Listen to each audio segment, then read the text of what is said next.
Pa humbur kohë, vazhdojmë me përgatitjen e prumit të këtyre simitëve.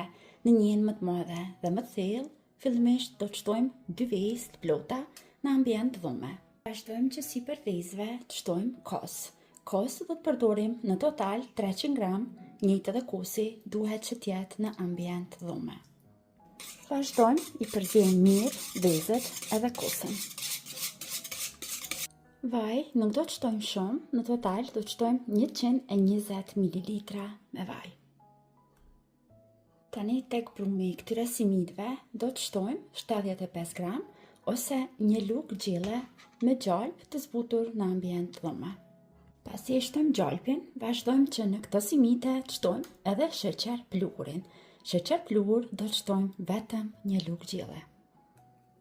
Dhe sekreti i këtyre simitëve është tani, pikërisht tek nishestja.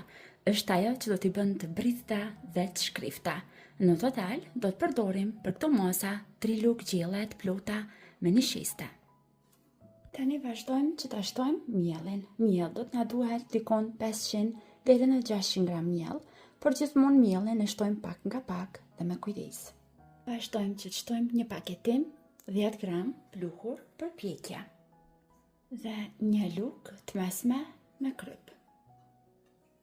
Dhe tani vazhdojmë me dorë, duke e ngjeshur, duke e punuar dhe duke formuar një brumë të mirë, mesatarisht të butë, njëjtë sikur kur përgatisim simita. Brumin e kemi gati. Duhet formoni një brumë të tillë mesatarisht të butë dhe mua më deshën fiks 600 gram miell për ta formuar këtë brumë. Në brumin e marrim në tavolinën e punës dhe vazhdojmë që ta ndajmë në pjesë më të vogla. Mund t'i bëni të mëdha sipas dëshirës së juaj, unë do t'i bëj kështu dikon mesatarisht të mëdha. Dhe tani duke i ndarë kuleçt, vazhdojmë që t'i ngjishim dhe t'i bëjmë më të lëmuara.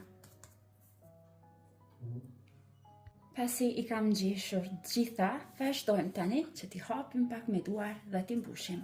Për mbushje, unë sot po përdor djathë kashkavall, të cilin e kam prirë kështu në forma pak më të holla dhe më të gjata.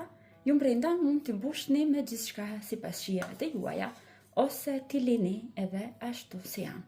Marrim tani njërin kuleç që e kemi përgatit, pak me duar e hapim në këtë mënyrë. E shtojmë pjesën e kashkavallit, e mbyllim dhe ju japim këtë formën e hollë dhe të gjatë. Vazhdojmë në të njëjtën mënyrë, i përgatisim të gjitha.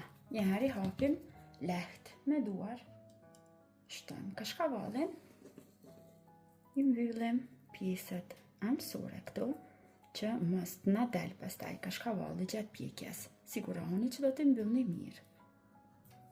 Rrotullojmë nga ana tjetër, tani me ndihmën e duarve. I lëmojmë edhe një herë dhe vazhdojmë me gishta, këtu i shtypim pjesët e çoshit që t'ju japim këtë formë.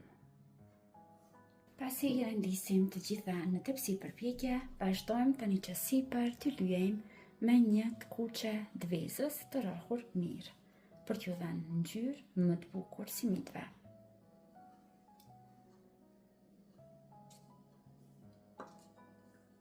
Pasi i lyejmë me të kuqen e vezës, sipër ju shtojmë edhe susam. Unë susamin e kam fërguar pak në tigan, derisa është skuqur pak, që të marrin një aromë pak më të këndshme. Nëse doni, mund ta bëni edhe ju të njëjtën gjë, ashtu si bëra unë. Dhe tani vazhdojmë i pjekim në furrë të parangrukur në 220 gradë, dikon përafërsisht 20 deri në 25 minuta, derisa të marrin një ngjyrë të bukur. Simitët janë gati dhe sa i kam larguar nga furra. Do të presim dikon 10 minuta që të ftohen pak dhe të vazhdojmë që të shërbejmë për një mëngjes familjar. Dhe tani simitat i kemi gati, i kam shërbyer me një çaj, pak kos, pak reçel, djathë për të shoqëruar për një mëngjes familjar. Shpresoj që të provoni edhe ju dhe do ngeleni të kënaqur edhe nga shija e kësaj recite. Deri në video recetën e radhës, mbeteni të përshëndetur nga unë.